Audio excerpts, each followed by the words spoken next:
അസ്സലാമു അലൈക്കും വറഹ്മത്തുള്ളാ. പ്രിയപ്പെട്ടവരെ, എജു ഹാക്കറിലേക്ക് സ്വാഗതം. കുറേ ആളുകൾ കമൻറ്റിലൂടെ ആവശ്യപ്പെട്ട ഒരു വിഷയമാണ് അൽ അദബുൽ അറബി അൽ ഹിന്ദി, ഇൻഡോ അറബ് ലിറ്ററേച്ചർ എന്നുള്ള ഈ സബ്ജക്റ്റ്. ഇന്ന് നമ്മൾ ഇൻഡോ അറബ് ആരംഭിക്കുകയാണ്. ഇൻഷാ അല്ലാഹ് കഴിയുമെങ്കിൽ ഇന്നോ നാളെയോ 2 ദിവസം കൊണ്ട് തന്നെ ഇൻഡോ അറബ് നമ്മൾ പൂർത്തിയാക്കും. ഞാൻ ഉദ്ദേശിക്കുന്നത് 3 പാർട്ടായിട്ടാണ് ഇൻഡോ അറബ് ഞാൻ എടുക്കുന്നത്. ഇന്ന് നമ്മൾ ഇൻഡോ അറബ് തുടങ്ങി വെക്കുകയാണ്.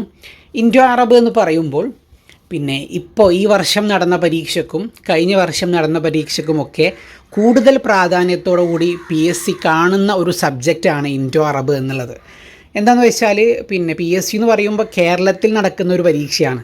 അപ്പോൾ കേരളത്തിൻ്റെ അറബി സാഹിത്യത്തെയും ഇന്ത്യയുടെ അറബി സാഹിത്യത്തെയും നല്ലോണം പരിഗണിക്കണമല്ലോ എന്നായിരിക്കും PSCയുടെ ആളുകൾ ഇപ്പോൾ ചിന്തിക്കുന്നത്. നന്നായിട്ട് ചോദ്യങ്ങൾ വരുന്നുണ്ട്. ഇപ്പോൾ ഏറ്റവും അവസാനം നടന്ന LP 2024, ഞാൻ ഈ വീഡിയോ ചെയ്യുന്നത് LP 2024 എക്സാം നടന്നതിന് ശേഷമാണ്. 2 ദിവസമായി നടന്നിട്ട് നമ്മുടെ മുമ്പിൽ ഇനിയുള്ള മെയ് 8 UP എക്സാം നമ്മുടെ മുമ്പിലുണ്ട്. അതിനുള്ള നല്ല ഒരു മാതൃക എന്ന് പറയുന്നത് ഇപ്പോൾ കഴിഞ്ഞ LP എക്സാം തന്നെയാണ്. 9 ചോദ്യങ്ങളാണ് ഇൻഡോ അറബിൽ നിന്ന് വന്നത്. അത് വലിയ ഒരു ഏരിയ തന്നെയാണ് ഇൻഡോ അറബ് എന്നുള്ളത്. കുറച്ച് ആഴ്ചകൾക്ക് മുമ്പ് നടന്ന HSA പരീക്ഷയ്ക്ക് 10-11 ചോദ്യങ്ങൾ ഇൻഡോ അറബിൽ നിന്ന് ചോദിച്ചു. മുൻ വർഷങ്ങളിലൊക്കെയും ഇൻഡോ അറബിൽ നിന്ന് ചോദ്യങ്ങൾ കൂടുതലാണ്. അപ്പോൾ ഇൻഡോ അറബ് നമ്മൾ നല്ലതുപോലെ ഫോക്കസ് ചെയ്യണം. ഇനി ഇൻഡോ അറബിൻ്റെ കാര്യത്തിൽ എനിക്ക് 1-2 ഉപദേശങ്ങൾ നിങ്ങളോട് പറയാനുള്ളത്. ഒന്നാമത്തെ കാര്യം, പല ആളുകളും ജാഹിലിയത്തിൽ നിന്ന് തുടങ്ങി അസ്വൽ ഹദീസിലെത്തുമ്പോഴേക്കും അവരുടെ കാറ്റ് തീരും, ആവി തീരും. ഇൻഡോ അറബിലേക്ക് എത്തി നോക്കാൻ, ഇൻഡോ അറബ് തുടങ്ങി വെക്കാൻ പോലും പല ആളുകൾക്കും കഴിയുന്നില്ല.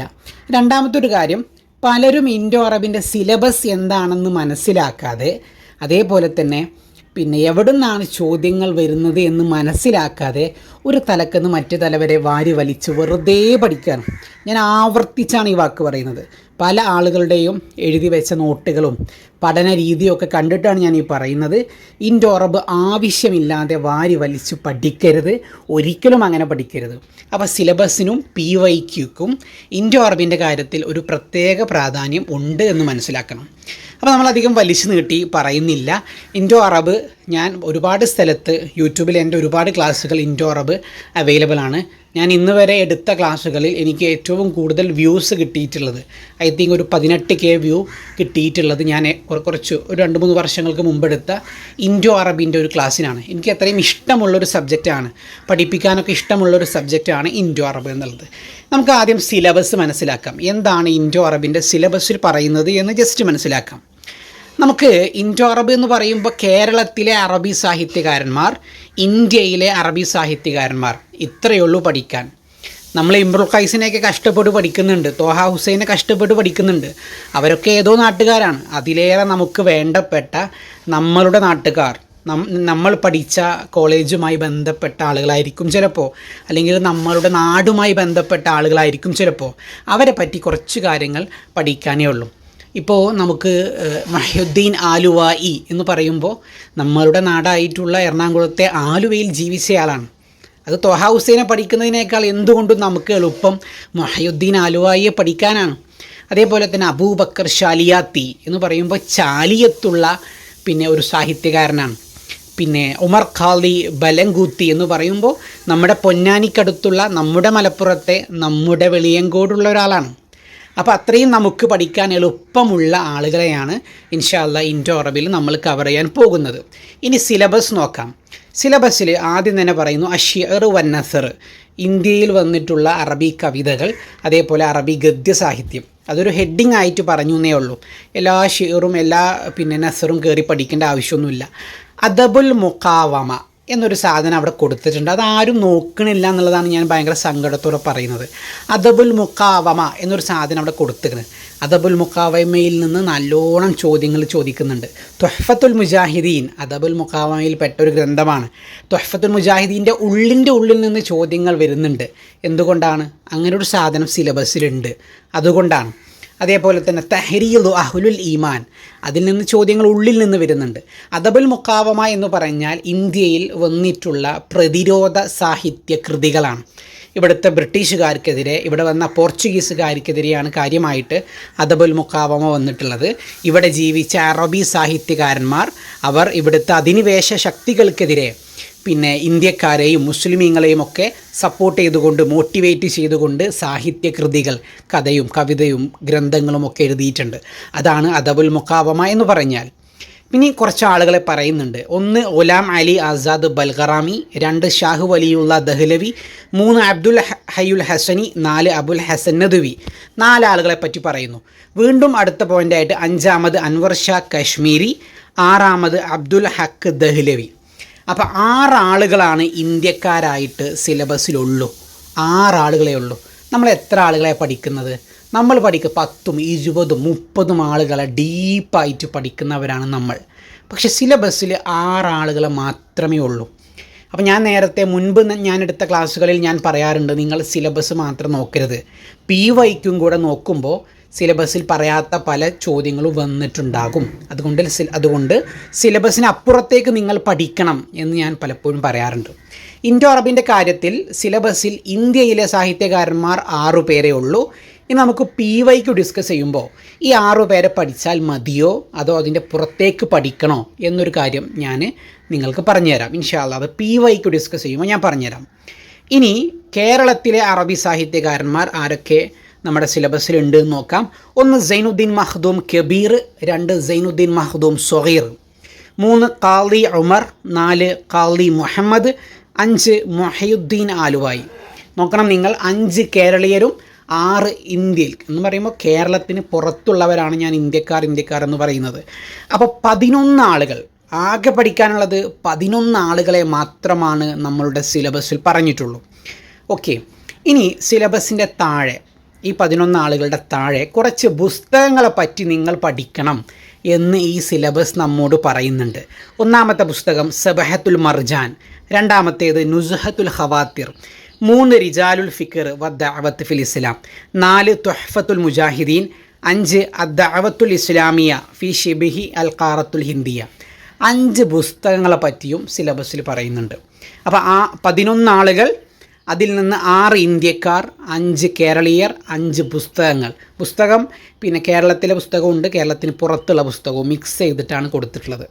പ്ലസ് അദബുൽ മുഖാവമ എന്നൊരു സാധനം മുകളിലുമുണ്ട്. ഇത്രയാണ് നമുക്ക് സിലബസിൽ കൊടുത്തിട്ടുള്ളൂ. ഈ സിലബസ് ഇങ്ങനെ വിലയിരുത്തിയ എത്ര പേരുണ്ട്? കഴിഞ്ഞ HSC പരീക്ഷയ്ക്ക് പോകുന്ന സമയത്ത് നമ്മൾ ഇൻഡോ അറബിൽ പല ആൾക്കാരെയും വാരി വലിച്ച് പഠിച്ചു പോയി. എന്നാൽ കറക്റ്റ് സിലബസ് ഓറിയൻറ്റഡ് ആയിട്ടാണ് ആ പരീക്ഷയ്ക്ക് ചോദ്യം വന്നത്. സബഹത്തുൽ മർജാനിൻ്റെ ഉള്ളിൽ നിന്ന് ചോദ്യം വന്നു.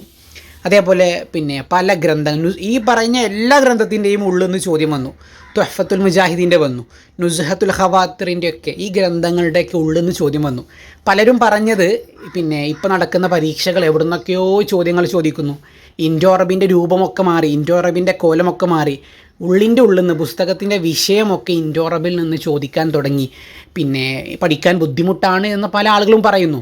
അങ്ങനെയല്ല, ഇത് കറക്റ്റ് സിലബസ് ബേസ് ചെയ്താണ് ചോദിക്കുന്നത്.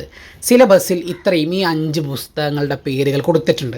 അതിന് പുറമെ പുസ്തകത്തിൻ്റെ ഉള്ളിൽ നിന്ന് ചോദ്യങ്ങൾ വരുന്നുണ്ട്. ആ ചോദ്യങ്ങൾ വരുന്നത് മുകളിൽ പറഞ്ഞ സാഹിത്യകാരന്മാരുടെ പുസ്തകങ്ങളുമാണ്. അപ്പോൾ ഇത്രയും നമ്മൾ മനസ്സിലാക്കണം. 5 പിന്നെ കേരളീയർ, 6 ഇന്ത്യക്കാർ, അതേപോലെ 5 പുസ്തകങ്ങൾ. ഇതാണ് നമുക്ക് ബേസിക്കലി കവർ ചെയ്യാനുള്ളത്. ഇനി നമ്മൾ PYQ ഒന്ന് പഠിച്ചു പോകണം. എന്തൊക്കെയാണ് പിന്നെ മുൻ വർഷങ്ങൾ എന്ന് പറയുമ്പോൾ ഒരുപാട് എടുക്കുന്നില്ല, പിന്നെ 5 വർഷങ്ങളിൽ നടന്ന ചോദ്യങ്ങളിൽ, അത് ഇൻക്ലൂഡിങ് മിനിഞ്ഞാന്നത്തെ എക്സാം അടക്കം, മിനിഞ്ഞാന്ന് നടന്ന എക്സാം കഴിഞ്ഞപ്പോൾ അതിൻ്റെയും കൂടെ പിന്നെ പോയിൻറ്റ്സ് ഉൾപ്പെടുത്താൻ ഞാൻ ശ്രദ്ധിച്ചത് കൊണ്ടാണ് ഇൻഡോ അറബ് സത്യം പറഞ്ഞാൽ വൈകിപ്പോയത്. ഞാൻ ഇൻഡോ അറബ് കുറച്ചും കൂടെ നേരത്തെ ഇടണമെന്ന് വിചാരിച്ചിരുന്നു, ഇന്നലെ ഇടണമെന്ന് വിചാരിച്ചിരുന്നു. ഇതിൻ്റെ PPT തയ്യാറാക്കാൻ വൈകിപ്പോയി. PYQ, പ്രിയപ്പെട്ടവരെ, PYQ നിങ്ങൾ ശരിക്കും അനലൈസ് ചെയ്യണം, നിർബന്ധമാണ്. ഒരാൾ PYQ മാത്രം നോക്കിപ്പോയി എക്സാമിന്, ഞാൻ പറയുന്നു ചിലപ്പോൾ അയാൾക്ക് 75-80% കിട്ടും. കാരണം PYQവിൽ തന്നെ എല്ലാം കിടക്കുന്നുണ്ട്. ഈ 5 കൊല്ലത്തെ PYQ എടുത്ത് നോക്കുമ്പോൾ അതിൽ തന്നെ മുഴുവൻ കാര്യങ്ങളും ഏകദേശം കിടക്കുന്നുണ്ട്. അപ്പോൾ ഇന്ന് എൻ്റെ സാധാരണ PYQ ഡിസ്കഷൻ പോലെ നിങ്ങളിത് കാണരുത്. ഇതൊരു പ്രധാനപ്പെട്ട PYQ ഡിസ്കഷനാണ്. ഇന്ന് PYQയിൽ പറയുന്ന മുഴുവൻ പോയിൻറ്റും നിങ്ങൾ എഴുതിയെടുക്കണം. ഞാൻ ഇങ്ങനെ സാധാരണ പറയാറില്ലല്ലോ. PYQയിൽ ഇന്ന് ഞാൻ പറയുന്ന മുഴുവൻ പോയിൻറ്റുകളും നിങ്ങൾ നിർബന്ധമായും എഴുതിയെടുക്കണം. അത് ഞാൻ മറ്റൊരു വീഡിയോയിലും പറഞ്ഞിട്ടില്ല, പക്ഷേ ഇത് കുറച്ച് സ്പെഷ്യലാണ്. നോക്കാം നമുക്ക്. HSA 2023 നിന്ന് തുടങ്ങാം. നിങ്ങൾ UP എഴുതാൻ പോകുന്നവരാണ്, പക്ഷേ UPക്കും HSAക്കും LPക്കും ഒരേ സിലബസ് ആയതുകൊണ്ട് നിങ്ങൾ പിന്നെ ഇത് പരിഗണിക്കണം. HSAൻ്റെ ക്വസ്റ്റ്യൻസ് പരിഗണിക്കണം. HSAക്ക് തുടങ്ങുന്നത് തന്നെ ഹസാനുൽ ഹിന്ദ് എന്നറിയപ്പെടുന്നത് ആരാണ് എന്നുള്ളൊരു ചോദ്യം വെച്ചാണ് തുടങ്ങുന്നത്. നമുക്കറിയാം ബൽഗറാമിയാണ് ഹസാനുൽ ഹിന്ദ് എന്നറിയപ്പെടുന്നത്. എളുപ്പമുള്ള ഒരു ചോദ്യമാണ്. അതേപോലെ അൽ ഫൗസുൽ കബീർ എഴുതിയത് ആരാണ് എന്നൊരു ചോദ്യമുണ്ടായിരുന്നു. അൽ ഫൗസുൽ കബീർ ഷാഹു വലിയുള്ള ദഹ്ലവി എഴുതിയതാണ്. അതിൻ്റെ വിഷയം തഫ്സീറാണ്. അതിൻ്റെ വിഷയം തഫ്സീറിലുള്ളൊരു പുസ്തകമാണ്. പിന്നെ ചോദിച്ചു സൊല്ലൽ ഇലാഹ് എന്ന ഒരു കവിതയുണ്ട്, സൊല്ലൽ ഇലാഹ്. അത് ആരാണ് പാടിയത്, അല്ലെങ്കിൽ അത് ആരാണ് എഴുതിയത് എന്ന് ചോദിച്ചു. അത് ഉമർ ഖാദിയുടെ വരികളാണ്. 2 രൂപത്തിൽ ചോദ്യം വരാം. സൊല്ലൽ ഇലാഹിൻ്റെ സ്വാഹിബ് ആരാണെന്ന് ചോദിക്കാം, അല്ലെങ്കിൽ ആ വരി മുഴുവൻ കൊടുക്കും. അദ്ദേഹത്തിൻ്റെ ഉമർ ഖാദിയുടെ ഏറ്റവും ഫേമസ് ആയ മദ്ഹ് റസൂലിൽ പ്രവാചകൻ സല്ലല്ലാഹു അലൈഹി വസല്ലമയെ മദ്ഹ് ചെയ്തിട്ടുള്ള ഒരു കവിതയാണ് അൽ ഖസീദത്തുൽ ഉമരിയ എന്നുള്ളൊരു കവിത. അൽ ഖസീദത്തുൽ ഉമരിയ. ആ ഖസീദത്തുൽ ഉമരിയയുടെ തുടക്കമാണ് സൊല്ലൽ ഇലാഹു അലബ്നി അബ്ദില്ലാഹി ദി ഖുലുഖിൻ ബിനസ്സില്ലാഹി കാന അദീമ. ആ വരികൾ, ആ വരി കൊടുത്തിട്ട് ഇത് ആരതാണ് എന്ന് ചോദിച്ചിട്ടുണ്ട് ഈ അടുത്ത് തന്നെ. അതേപോലെ സൊല്ലൽ ഇലാഹ് ആരതാണെന്ന് ചോദിച്ചിട്ടുണ്ട്. പ്രധാനപ്പെട്ട ഒരു ക്വസ്റ്റ്യനാണ്. വേറൊരു ചോദ്യം തഹരീലു അഹ്ലുൽ ഈമാൻ അല ജിഹാദി അബ്ദത്തു സ്വൽബാൻ ആരാണ് എഴുതിയത്. ഇതൊക്കെ സ്ഥിരം വരുന്ന ചോദ്യങ്ങളാണ്. അത് സൈനുദ്ദീൻ മഖ്ദൂം കബീറാണ്. വേറെ ചോദ്യം ചോദിച്ചത് ചെമ്മീൻ എന്ന നോവൽ അറബിയിലേക്ക് എത്തിച്ചത് ആരാണ്. അത് മുഹ്യിദ്ദീൻ ആലുവായിയാണ്. സിമ്പിളാണ്. അൽ മുസ്ലിമൂന ഫിൽ ഹിന്ദ് എന്ന ഗ്രന്ഥം എഴുതിയത് ആരാണെന്ന് ചോദിച്ചിരുന്നു. ഈ ചോദ്യങ്ങൾ LP 2023 കേട്ടോ. LP 2023 ചോദിച്ച ചോദ്യങ്ങളാണ് ഇപ്പോൾ ഞാൻ വായിക്കുന്നത്. അൽ മുസ്ലിമൂന ഫിൽ ഹിന്ദ് എഴുതിയത് അബുൽ ഹസൻ നദ്വിയാണ്. എളുപ്പമുള്ള ചോദ്യമാണ്. വീണ്ടും LP 2023 ചോദിച്ചൊരു ചോദ്യമാണ്. ഹസാനുൽ ഹിന്ദ് എന്നറിയപ്പെടുന്നത് ആരാണ്. അത് ബൽഗറാമിയാണ്. വേറെ ചോദിച്ചൊരു ചോദ്യമാണ് ഫൈലുൽ ബാരി എന്ന ഗ്രന്ഥം. അൻവർ ഷാ കശ്മീരി എഴുതിയ ഗ്രന്ഥമാണ് അൽ ഫൈലുൽ ബാരി എന്ന ഗ്രന്ഥം. ആ ഗ്രന്ഥത്തിൻ്റെ വിഷയം എന്താണ്, മൗദു എന്താണെന്ന് ചോദിച്ചു. കുറച്ച് ആളുകൾക്ക് ബുദ്ധിമുട്ടുള്ളൊരു ചോദ്യമായിരുന്നു, പക്ഷേ അത് കറക്റ്റ് സിലബസിൽ നിന്നാണ് ചോദിച്ചത്. അൻവർ ഷാ കശ്മീരി നമ്മളെ സിലബസിലുള്ള ഒരാളാണ്. അവിടെ നിന്നാണ് ആ ചോദ്യം ചോദിച്ചത്. അൽ ഫൈലുൽ ബാരി നിങ്ങൾ ഒന്ന് ആലോചിച്ച് നോക്ക്. അൽ ഫൈലുൽ ബാരി, അൽ ബാരി എന്ന വാക്ക് നിങ്ങൾ എവിടെയെങ്കിലും കേട്ടിട്ടുണ്ടാവും. അൽ ബാരി എന്നുള്ളത് നമ്മൾ അൽ ഫത്ഹുൽ ബാരി നമ്മൾ കേട്ടിട്ടുള്ള വേറൊരു ഗ്രന്ഥമാണ് അൽ ഫത്ഹുൽ ബാരി. അത് എഴുതിയത് ഇബ്നു ഹജർ അസ്കലാനിയാണെന്ന് തോന്നുന്നു. അത് ഹദീസിലുള്ളൊരു ഗ്രന്ഥമാണ്. ഫത്ഹുൽ ബാരി ഫേമസ് ആയ ഗ്രന്ഥമാണ്. ഇമാം ബുഖാരിയുടെ ഷറഹായിക്കൊണ്ടൊക്കെ എഴുതിയിട്ടുള്ളതാണ്. അതേപോലത്തെ തന്നെ അൻവർ ഷാ കശ്മീരി അൽ ഫൈലുൽ ബാരി എന്ന ഗ്രന്ഥം എഴുതിയത് ഹദീസുകളുടെ ഷറഹായിക്കൊണ്ടാണ്. ഇമാം ബുഖാരി ഹദീസ് പണ്ഡിതനാണ് ഇമാം ബുഖാരി റഹ്മത്തുള്ളാഹി അലൈഹി. ഇമാം ബുഖാരിയുടെ ഹദീസുകൾക്ക് വിശദീകരണം ഷറഹായിക്കൊണ്ടാണ് അൻവർ ഷാ കശ്മീരി അൽ ഫൈലുൽ ബാരി രചിച്ചത്. അതുകൊണ്ട് തന്നെ അൽ ഫൈലുൽ ബാരിയുടെ വിഷയം ഹദീസാണ് അതിൻ്റെ വിഷയം. പിന്നീട് തുഹ്ഫത്തുൽ മുജാഹിദീൻ എന്ന ഗ്രന്ഥമുണ്ടല്ലോ, ആ ഗ്രന്ഥത്തിൻ്റെ ഉള്ളിൽ നിന്ന് എടുത്ത ഒരു സെൻറ്റൻസ് കൊടുത്തു. ഈ സെൻറ്റൻസ് ഏത് പുസ്തകത്തിൽ നിന്ന് എടുത്തതാണെന്നൊരു ചോദ്യമുണ്ടായിരുന്നു. അത് നമുക്ക് LPക്കും UPക്കും അങ്ങനെ ഒരു ചോദ്യം വരാൻ സാധ്യത കുറവാണ്. HS ആയതുകൊണ്ട് ഒന്ന് ടൈറ്റാക്കി പിടിച്ചതാണ് അവർ. ഈ ചോദ്യം വന്നത് നമുക്കറിയാം, നമ്മളുടെ സൈനുദ്ദീൻ മഖ്ദൂം സ്വഗീറ എഴുതിയ ഗ്രന്ഥമാണ് തുഹ്ഫത്തുൽ മുജാഹിദീൻ. അതിൻ്റെ ഉള്ളിൽ നിന്നാണ് ഈ ചോദ്യം വന്നത്. മാത്രമല്ല അദബുൽ മുഖാവമയിൽപ്പെട്ട ഗ്രന്ഥമാണ് തുഹ്ഫത്തുൽ മുജാഹിദീൻ. അപ്പോൾ അത് സിലബസിൻ്റെ പല ഭാഗത്ത് കിടക്കുന്നുണ്ട്. ഇനി ഈ സിലബസിൽ കുറേ പുസ്തകങ്ങളെ പറ്റി പറഞ്ഞല്ലോ, അതിലും തുഹ്ഫത്തുൽ മുജാഹിദീൻ ഉണ്ട്. അപ്പോൾ അതുകൊണ്ട് തന്നെ സിലബസിൽ പല ഏരിയയിൽ പറഞ്ഞ ഒരു വിഷയമാണ് തുഹ്ഫത്തുൽ മുജാഹിദീൻ. അതിൻ്റെ ഉള്ളിൽ നിന്ന് ചോദിച്ച ഒരു ചോദ്യമാണ്. ഇത്തരം ചോദ്യം UPക്ക് കുറവായിരിക്കും. വേറെ ഒന്ന് ഹുജ്ജത്തുല്ലാഹുൽ ബാലിയയുടെ വിഷയം എന്താണെന്ന് ചോദിച്ചു. നമ്മൾ സ്ഥിരമായിട്ട് കാണുന്ന ചോദ്യമാണ്. ശരീഅത്താണ് അതിൻ്റെ വിഷയം. വേറൊരു ചോദ്യം നുസ്ഹത്തുൽ ഖവാത്തിറിൻ്റെ വിഷയം എന്താണെന്ന് ചോദിച്ചു. അതിൻ്റെ വിഷയം ഒന്നെങ്കിൽ നമുക്ക് താരീഖ് എന്ന് പറയാം, അല്ലെങ്കിൽ പിന്നെ തറാജിമു ഷുഅറാ, കവികളുടെ ജീവചരിത്രമാണ് എന്ന് പറയാം. ചരിത്രമാണ് വിഷയമെന്ന് പറയാം, അല്ലെങ്കിൽ കവികളുടെ ജീവചരിത്രമാണ് എന്നും ഓപ്ഷനിൽ വരാറുണ്ട്. നുസ്ഹത്തുൽ ഖവാതിർ എഴുതിയത് ആരാണെന്ന് പ്രത്യേകം പറയേണ്ടതില്ലല്ലോ, അബ്ദുൽ ഹയ്യുൽ ഹസനിയാണ്. ഒട്ടുമിക്ക ചോദ്യപേപ്പറിലും നുസ്ഹത്തുൽ ഖവാതിറിനെ പറ്റി ചോദ്യങ്ങൾ ഉണ്ടാവാറുണ്ട്. വേറൊരു ചോദ്യം, അദ്ദഅവത്തുൽ ഇസ്ലാമിയ വ തതൗറാത്തിഹ ഫി ശിബ്ഹി അൽ ഖാറത്തുൽ ഹിന്ദിയ, ആ ഗ്രന്ഥം എഴുതിയത് ആരാണെന്ന് ചോദിച്ചു. മഹിയുദ്ദീൻ ആലുവായി ആണ് ആ ഗ്രന്ഥം എഴുതിയത്. സിമ്പിൾ ചോദ്യമാണ്. പിന്നീട് നമ്മളുടെ സിലബസിൽ നിന്നല്ലെങ്കിലും പൊതുവെ നമ്മൾ അറിയേണ്ട ഒരു ചോദ്യമാണ്, APJ അബ്ദുൽ കലാമിനെ കുറിച്ചൊരു ചോദ്യമുണ്ടായിരുന്നു. അബുൽ ഫഖീർ സൈനുൽ ആബിദീൻ അബ്ദുൽ കലാം, അദ്ദേഹത്തിൻ്റെ മൻസബ് എന്തായിരുന്നു, അദ്ദേഹത്തിൻ്റെ സ്ഥാനം എന്തായിരുന്നു? ഓപ്ഷനിൽ ഒരു ട്രിക്കി ആയിട്ടുള്ളൊരു ഓപ്ഷൻ ആയിരുന്നു അത്. കാരണം അതിൽ റയീസുൽ ഹിന്ദ്, ഇന്ത്യയുടെ പ്രസിഡൻറ്റ് എന്നും കൊടുത്തു, അതേപോലെ വസീറു തർബിയ എന്നും കൊടുത്തു, ഇന്ത്യയുടെ വിദ്യാഭ്യാസ മന്ത്രി എന്നും കൊടുത്തു. പല ആളുകളും വിദ്യാഭ്യാസ മന്ത്രി കൊടുക്കും, കാരണം അബ്ദുൽ കലാം എന്ന് കാണുമ്പോൾ നമ്മൾ അബുൽ കലാം ആസാദിനെ ഓർത്തിട്ട് ചിലപ്പോൾ നമ്മൾ വിദ്യാഭ്യാസ മന്ത്രി എന്ന് കൊടുക്കും. പക്ഷേ അബുൽ ഫഖീർ സൈനുൽ ആബിദീൻ എന്നുള്ള പേര് APJയുടെ ഫുൾ പേരാണ്. APJ അബ്ദുൽ കലാമാണ് അവിടെ ഉദ്ദേശിച്ചത്. അദ്ദേഹം ഇന്ത്യയുടെ പ്രസിഡൻ്റ് ആയിരുന്നു. റയീസുൽ ഹിന്ദ് എന്നുള്ള ആൻസറാണ് നമുക്ക് അവിടെ കൊടുക്കേണ്ടത്. അങ്ങനെ പല രൂപത്തിൽ ചോദ്യം വരും. ഓക്കെ, ഇനി നമുക്ക് LP 2021 പരിശോധിക്കാം. 2021 നമുക്ക് LPയും നോക്കാനുണ്ട്, അതേപോലെ UPയും ഹൈസ്കൂളും നോക്കാനുണ്ട്. അവിടെ ആവർത്തിച്ച് വന്ന ചോദ്യങ്ങൾ ഞാൻ വീണ്ടും പറയില്ല കേട്ടോ. ഫത്ഹുൽ മുബീൻ ആരാണ് എഴുതിയതെന്ന് ചോദിച്ചു. ഖാലി മുഹമ്മദാണ്. നമുക്ക് ഇമ്പോർട്ടൻ്റ് ആയിട്ടുള്ള ഒരു ഒരു കവിതയാണ്, ഷിഅറാണ് ഫത്ഹുൽ മുബീൻ. തുഹ്ഫത്തുൽ മുജാഹിദീന് ആർക്ക് സമ്മാനം കൊടുത്തതാണെന്നൊരു ചോദ്യം ഉണ്ടായിരുന്നു.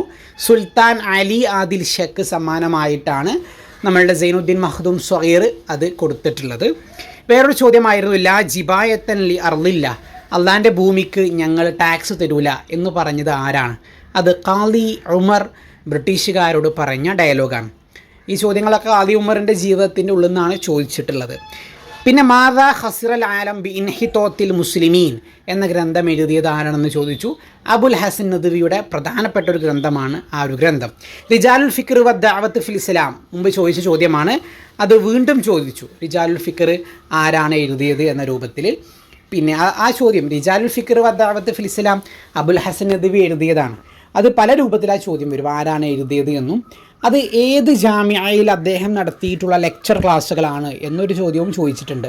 അത് അദ്ദേഹം ഡമസ്കസ് യൂണിവേഴ്സിറ്റിയിൽ അദ്ദേഹം നടത്തിയിട്ടുള്ള ലെക്ചർ ക്ലാസ്സുകളാണ് അവിടെ ഉദ്ദേശിച്ചിട്ടുള്ളത്. റിജാലുൽ ഫിക്ർ വ ദഅവത്ത് ഫിൽ ഇസ്ലാം എന്ന ഗ്രന്ഥം അബുൽ ഹസൻ നദ്വിയുടേതാണ്. ഇനി UP 2021 ചോദിച്ച കുറച്ച് ചോദ്യങ്ങൾ നോക്കാം.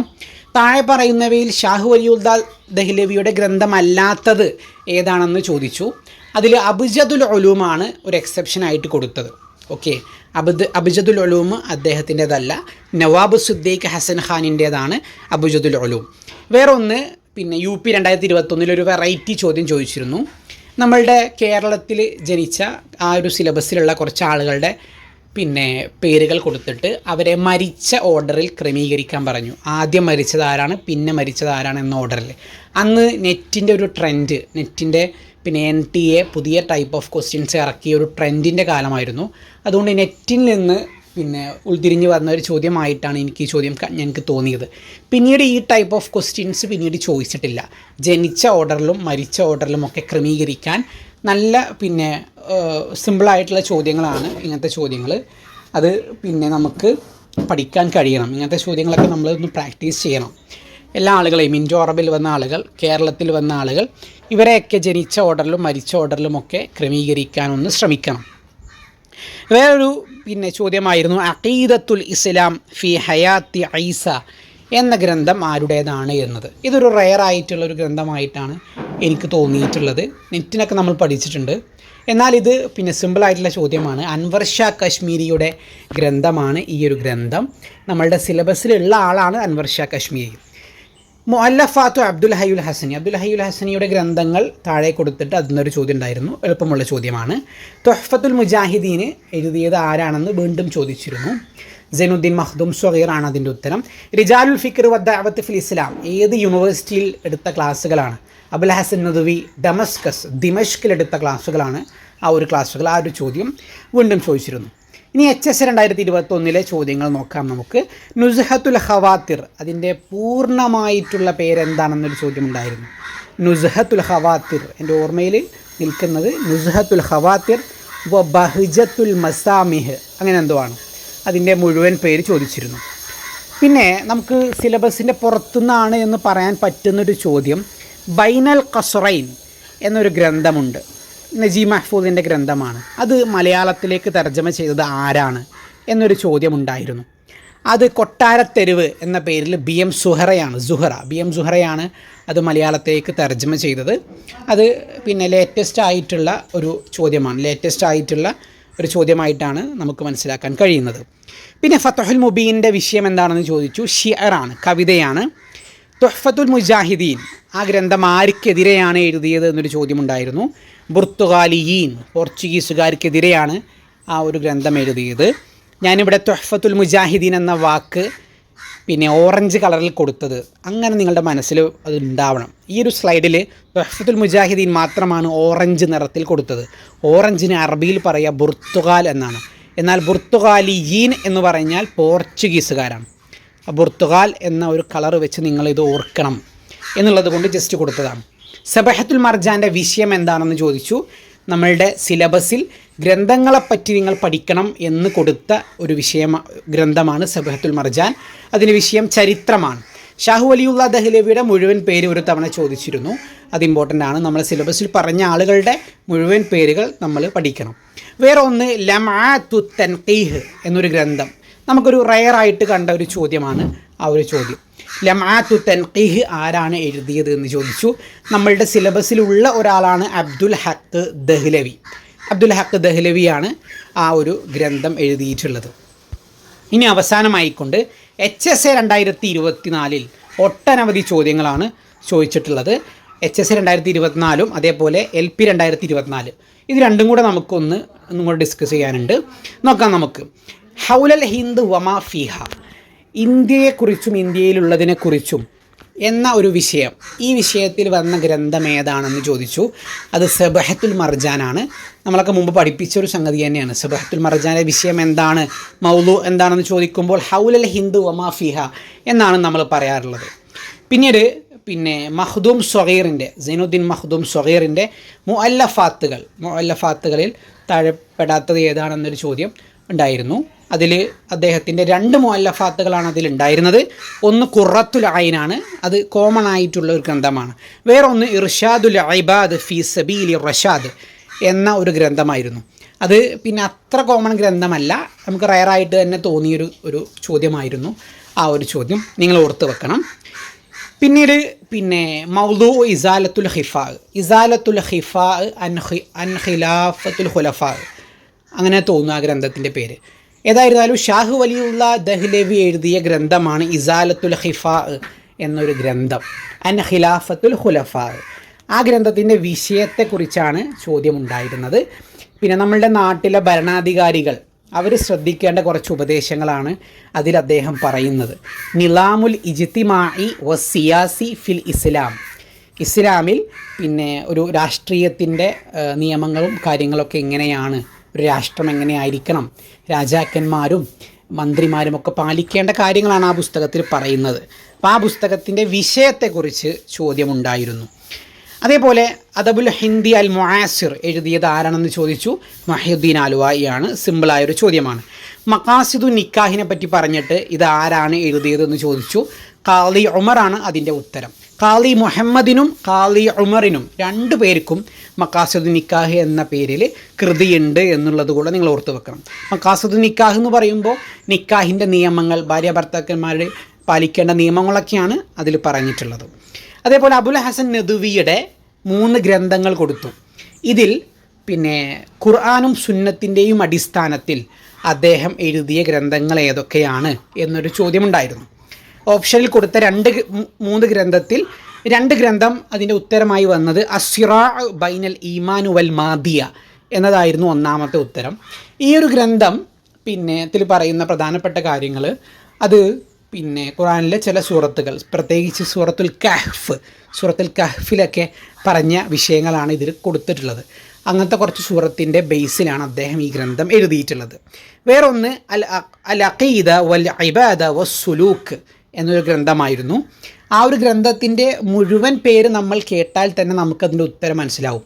എനിക്ക് തോന്നുന്നു ആ ഗ്രന്ഥത്തിൻ്റെ മുഴുവൻ പേര് വരുന്നത് അൽ അഖീദ വൽ ഇബാദ വസ്സുലൂക്ക് ഫി ലൗഇ അൽ കിതാബ് വസുന്ന എന്നതാണ്, വസീറ. പിന്നെ പ്രവാചകൻ സല്ലല്ലാഹു അലൈഹി വസല്ലമയുടെ സുന്നത്തിൻ്റെയും ഖുർആനിൻ്റെയും അടിസ്ഥാനത്തിൽ വിശ്വാസം എന്താണ്, ഒരു ഇബാദത്ത് എന്താണ്, വസ്സുലൂക്ക് സ്വഭാവം എന്താണ്, ആരാധന എന്താണ് എന്നതാണ് ആ ഗ്രന്ഥത്തിൻ്റെ മുഴുവൻ പേര് തന്നെ. മുഴുവൻ പേര് ക്വസ്റ്റ്യൻ പേപ്പറിൽ കൊടുത്തിട്ടില്ല. എനിവേ ഈ 2 ഗ്രന്ഥങ്ങൾ വിശുദ്ധ ഖുർആനും സുന്നത്തും അടിസ്ഥാനമാക്കി അദ്ദേഹം എഴുതിയതാണ്. അതായിരുന്നു ചോദ്യം. ഇത് HSA ലെവലിലുള്ളൊരു ചോദ്യമാണ്. അതുകൊണ്ട് തന്നെ UPക്ക് ഇത്തരം ചോദ്യങ്ങൾ നമ്മൾ പ്രതീക്ഷിക്കേണ്ട. എന്നാലും നോക്കി വെച്ചോളൂ. മൗലൂ അൽ ഫത്ഹുൽ മുബീൻ. ഫത്ഹുൽ മുബീൻ എന്ന് പറഞ്ഞാൽ പിന്നെ പ്രതിരോധ സാഹിത്യത്തിൽ വന്ന ഒരു കവിതയാണ്. അത് ഖാലി മുഹമ്മദാണ് അത് രചിച്ചത്. അതെപ്പോഴാണ് രചിച്ചത്?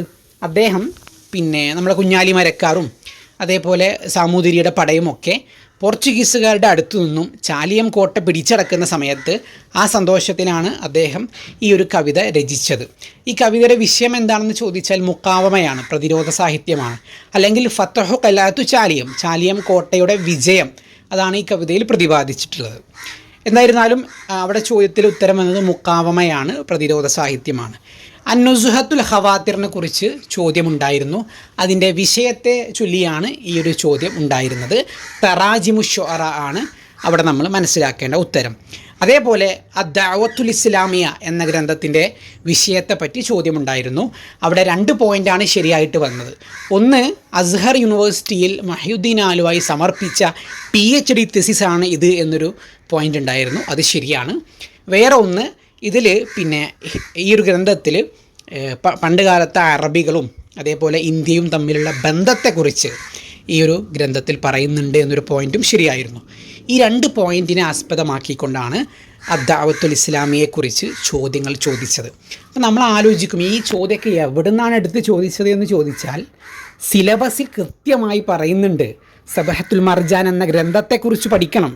ഗുലാം അലി ആസാദ് ബൽഗറാമിയെ പറ്റി മാത്രം പഠിച്ചാൽ പോരാ, മുഹ്യിദ്ദീൻ ആലുവായെ പറ്റി മാത്രം പഠിച്ചാൽ പോരാ, അദ്ദഅവത്തുൽ ഇസ്ലാമിയ എന്ന ഗ്രന്ഥത്തെക്കുറിച്ചും അതിൻ്റെ വിഷയം, അതിൻ്റെ ഉള്ളിൽ എന്താണ് പറയുന്നത്, ഇത് പഠിക്കണം എന്നത് സിലബസിൽ പച്ചയായി കൊടുത്തിട്ടുണ്ട്, വെണ്ടക്ക അക്ഷരത്തിൽ കൊടുത്തിട്ടുണ്ട്. അത് കാണാത്തത് കൊണ്ടും അത് പഠിക്കാതെ പോയത് കൊണ്ടുമാണ് നമുക്കിങ്ങനെ സംശയങ്ങൾ ഉണ്ടാകുന്നത്. അതേപോലെ തന്നെ കിഫായത്തുൽ ഫറായിദ് ഒരു ഗ്രന്ഥമാണ്. കിഫായത്തുൽ ഫറായിദ് സൈനുദ്ദീൻ മഖ്ദൂം കബീറിൻ്റെ ഗ്രന്ഥമാണ് കിഫായത്തുൽ ഫറായിദ്. ആ ഗ്രന്ഥം ആരാണ് എഴുതിയത് എന്ന് ചോദിച്ചിരുന്നു. ഓക്കെ, ഇനി നമുക്ക് LP 2024 ഇപ്പോൾ കഴിഞ്ഞ എക്സാം, 2 ദിവസം മുമ്പ് കഴിഞ്ഞ എക്സാം വളരെ സിമ്പിളായിട്ടാണ് പിന്നെ ഒട്ടുമിക്ക ചോദ്യങ്ങളും ചോദിച്ചത്. ഇൻഡോ അറബിൽ നിന്നും സിമ്പിളായ ചോദ്യങ്ങളാണ് ചോദിച്ചത്. അതുകൊണ്ട് UP ഈസി ആവുമെന്ന് നമുക്ക് പറയാൻ പറ്റില്ല. അതുകൊണ്ട് UP ടൈറ്റ് ആവുമെന്ന് നമുക്ക് പറയാൻ പറ്റില്ല. നമ്മൾ പിന്നെ എല്ലാം പ്രതീക്ഷിക്കണം. ഓക്കെ, 2017 തോന്നുന്നു, 2017 ഇതുപോലെ ഒരേ വർഷം LPയും UPയും നടന്നു. അന്ന് UP എക്സാം ഭയങ്കര എളുപ്പമായിരുന്നു, LP എക്സാം ഭയങ്കര ടൈറ്റുമായിരുന്നു. അപ്പോൾ അന്ന് ഒന്ന് ടൈറ്റായി ഒന്ന് എളുപ്പമായി. അതിനി ആവർത്തിക്കുമോ എന്നുള്ളതൊന്നും നമുക്ക് പറയാൻ പറ്റില്ല. 2021 ഇതുപോലൊരു സംഭവം ഉണ്ടായിരുന്നു. LP UP ഹൈസ്കൂൾ 3 പരീക്ഷകൾ തൊട്ടടുത്ത ദിവസങ്ങളിൽ നടന്നു. LP അത്യാവശ്യം പിന്നെ എളുപ്പമായിരുന്നു, UP അത്യാവശ്യം ടൈറ്റായിരുന്നു, HSA കുറച്ച് എളുപ്പമായിരുന്നു. ഇങ്ങനെ 2021 ഇങ്ങനെ അടുപ്പിച്ച എക്സാമുകൾ നടന്നിരുന്നു. എനിവേ LP 2024 നമ്മളോട് ചോദിച്ച ചോദ്യങ്ങൾ, നുസുഹത്തുൽ ഖവാത്തിർ എഴുതിയത് ആരാണെന്ന് ചോദിച്ചു. സിമ്പിൾ, അബ്ദുൽ ഹയ്യുൽ ഹസനി. സ്വല്ലൽ ഇലാഹ് എഴുതിയത് ആരാണെന്ന് ചോദിച്ചു. ഉമർ ഖാദി, റിപ്പീറ്റഡ് ആണ്. റിജാലുൽ ഫിക്ർ റിപ്പീറ്റഡ് ആണ്. റിജാലുൽ ഫിക്ർ വദ്ദഅവത്ത് ഫിൽ ഇസ്ലാം അബുൽ ഹസൻ നദ്വിയാണ്. തുഹ്ഫത്തുൽ മുജാഹിദീൻ ആരതാണ്? പിന്നെ സൈനുദ്ദീൻ മഖ്ദൂം സോയറിൻ്റെതാണ്. അസ്സഖാഫത്തുൽ ഇസ്ലാമിയ ഫിൽ ഹിന്ദ് അത് അബ്ദുൽ ഹയ്യുൽ ഹസനിയുടേതാണ്. ചെമ്മീൻ തർജ്ജമ ചെയ്തത് മഹിയുദ്ദീൻ ആലുവായിയാണ്. തഹ്രീദ് അഹ്ലുൽ ഈമാൻ ആർക്കെതിരെയുള്ള പുസ്തകമാണ്? പോർച്ചുഗീസുകാർക്കെതിരെയുള്ള പുസ്തകമാണ്. റിപ്പീറ്റഡ് ആണ്, എല്ലാം റിപ്പീറ്റഡ് ആണ്. ഹസാനുൽ ഹിന്ദ് എന്നറിയപ്പെടുന്നത് ഗുലാം അലി ആസാദ് ബൽഗറാമിയാണ്. പിന്നെ നമുക്കൊരു ബുദ്ധിമുട്ടായി തോന്നിയ 2 ചോദ്യം. തഅലീഖാത്ത് അലാ ഫത്ഹിൽ ഖദീർ എന്ന ഗ്രന്ഥം എഴുതിയത്, ഫത്ഹുൽ ഖദീർ നമുക്കറിയാം, ഇമാം ഷൗക്കാനിയുടെ പിന്നെ തഫ്സീറാണ്. അതിൻ്റെ താലീഖാത്ത് എഴുതിയത് പിന്നെ അൻവർ ഷാ കശ്മീരിയാണ് അത് എഴുതിയിട്ടുള്ളത്. താലീഖാത്ത് അലാ ഫതഹിൽ ഖദീർ എന്നൊരു ഗ്രന്ഥം. അത് കുറച്ച് റിസ്ക് ആയിട്ട് നമുക്ക് തോന്നിയതാണ്. പിന്നെ സിറാജുൽ ഖുലൂബ് എന്നൊരു ഗ്രന്ഥമുണ്ട്. സിറാജുൽ ഖുലൂബ് സൈനുദ്ദീൻ മഖ്ദൂം കബീറിൻ്റെ ഗ്രന്ഥമാണ്. അതിൻ്റെ വിഷയം തസവുഫാണ്. അതിൻ്റെ വിഷയം സൂഫിസമാണ് അതിൻ്റെ വിഷയം. അപ്പോൾ അതിലും കുറച്ച് ടൈറ്റായിട്ട് തോന്നിയ ഈ രണ്ട് ചോദ്യങ്ങളായിരുന്നു.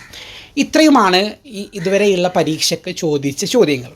ഇനി നമ്മൾ മനസ്സിരുത്തി ചിന്തിക്കുക, ഈ പരീക്ഷകൾക്ക് ഇതുവരെ നടന്ന 5-6 വർഷത്തെ ചോദ്യപേപ്പർ ഞാൻ പറഞ്ഞല്ലോ, 7 വർഷത്തോളമുള്ള ചോദ്യപേപ്പർ പറഞ്ഞു. ഇതുവരെ നടന്ന പരീക്ഷകൾക്കൊക്കെയും സിലബസിനെ പുറത്ത് നിന്ന് പോയിട്ടില്ല. 99% സിലബസിൽ നിന്ന് തന്നെയാണ് ചോദിച്ചത്. 99%. സിലബസ് ചെറുതാണ്. 11 ആളുകളെ മാത്രം പഠിച്ചാൽ മതി. പിന്നെ അവരുടെ ഗ്രന്ഥങ്ങളും. ഈ 11 ആളുകളെ പഠിക്കാൻ നമുക്കൊരു മണിക്കൂർ സമയം മതി, ഒറ്റ മണിക്കൂർ സമയം മതി 11 ആളുകളെ പഠിക്കാൻ. അതുകൊണ്ട് ബാക്കിയുള്ള ജാഹിലി പഠിക്കുന്ന പോലെ നിങ്ങൾ അധികം സിലബസിന് പുറത്തേക്ക് പോകേണ്ടതില്ല. ഇതുവരെ ചോദിച്ചത് മുഴുവൻ സിലബസിൻ്റെ അകത്ത് നിന്നാണ്. ഈ മെയ് 8 നടക്കുന്ന UP എക്സാമിന് അങ്ങനെ തന്നെയാണ് സാധ്യതയുള്ളത്. അല്ല, നമുക്ക് വൈബ് അറിയാത്തതുകൊണ്ട് പിന്നെ നമുക്ക് അത്രേ പറയാൻ പറ്റുള്ളൂ. അതുകൊണ്ട് 99% സിലബസിൽ നിന്നാണ് ചോദ്യങ്ങൾ വന്നിട്ടുള്ളത്. കേട്ടറ്റിനാണെങ്കിൽ സിലബസിൻ്റെ പുറത്തു നിന്ന് വരും. കേട്ടറ്റിനാണെങ്കിൽ ഇനിയും കൂടുതൽ കുറേ കാര്യങ്ങൾ ചോദിക്കും. കാരണം കേട്ടറ്റിന് നമുക്കറിയാം സിലബസ് ഇല്ല എന്നുള്ളതാണ് യാഥാർത്ഥ്യം. പക്ഷേ PSCക്ക് കൃത്യമായ ഒരു സിലബസ് ഉള്ളത് കൊണ്ട് തന്നെ സിലബസിൽ നിന്ന് മാത്രമാണ് ചോദ്യങ്ങൾ ചോദിക്കുന്നത്. അതുകൊണ്ട് സിലബസിൽ ഊന്നി പഠിക്കുക. ഫസ്റ്റ് ഓഫ് ഓൾ നിങ്ങൾ സിലബസ് നല്ലതുപോലെ കവർ ചെയ്യുക. ആളുകളെ പറ്റിയും പഠിക്കണം, ഗ്രന്ഥങ്ങളെ പറ്റിയും പഠിക്കണം. അതിനുശേഷം മാത്രം നിങ്ങൾ എക്സ്ട്രാ പോയിന്റുകൾ പഠിച്ചാൽ മതി. നമ്മളെ കൂട്ടത്തിൽ എത്ര ആളുകളാണ് എത്രയോ ആളുകളെ പറ്റി പഠിക്കുന്നത്. അതിനൊന്നും ആവശ്യമില്ല. സിലബസിൽ ഊന്നിക്കൊണ്ട് പഠിക്കണം എന്നുള്ളതാണ് ഇൻഡോ അറബിൻ്റെ കാര്യത്തിൽ എനിക്ക് പറയാനുള്ളത്. ക്വസ്റ്റ്യൻസ് എല്ലാം അങ്ങനെ തന്നെയാണ് വന്നിട്ടുള്ളത്. ഇനി ഓരോ പല ഗ്രന്ഥങ്ങളുടെയും വിഷയത്തെപ്പറ്റി ചോദ്യങ്ങൾ ചോദിക്കാറുണ്ട്. എന്താണ് വിഷയം എന്നുള്ളത്. അങ്ങനെ വന്ന ചോദ്യങ്ങളാണ് അൽ ഫത്ഹുൽ ബാരി. എന്താണ് വിഷയം? ഹദീസാണ്. റിജാലുൽ ഫിക്ർ വ ദഅവത്ത് ഫിൽ ഇസ്ലാം എവിടെ വന്നിട്ടുള്ള ക്ലാസ്സുകളാണ്? ഡമസ്കസ് യൂണിവേഴ്സിറ്റിയിൽ വന്ന ക്ലാസ്സുകളാണ്. അൽ ഫത്ഹുൽ മുബീൻ്റെ പിന്നെ വിഷയം എന്താണെന്ന് ചോദിച്ചു.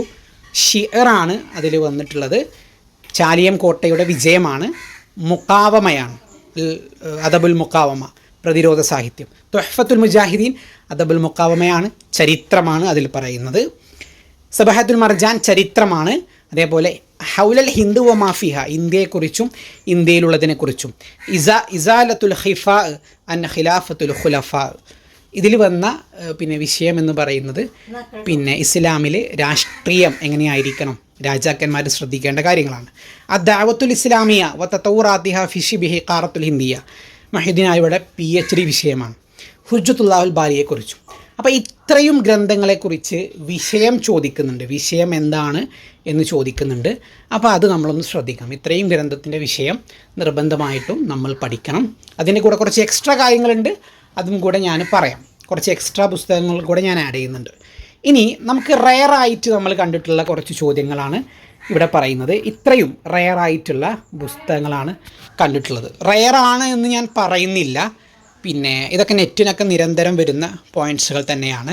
എന്നിരുന്നാലും പിന്നെ കുറച്ചൊക്കെ PSCയെ സംബന്ധിച്ച് കുറച്ചൊക്കെ റെയറായിട്ടുള്ള കുറച്ച് ക്വസ്റ്റ്യൻസാണ് ഇതും നിങ്ങൾ കൃത്യമായി പഠിച്ചു വെക്കുക. അഖീദത്തുൽ ഇസ്ലാം ഫി ഹയാത്തി ഈസ, അൻവർ ഷാ കാശ്മീരിയുടെ ഗ്രന്ഥമാണ്. ലംആത്തുൽ തൻഖീഹ്, അബ്ദുൽ ഹക്ക് ദഹ്ലവിയുടെ ഗ്രന്ഥമാണ്.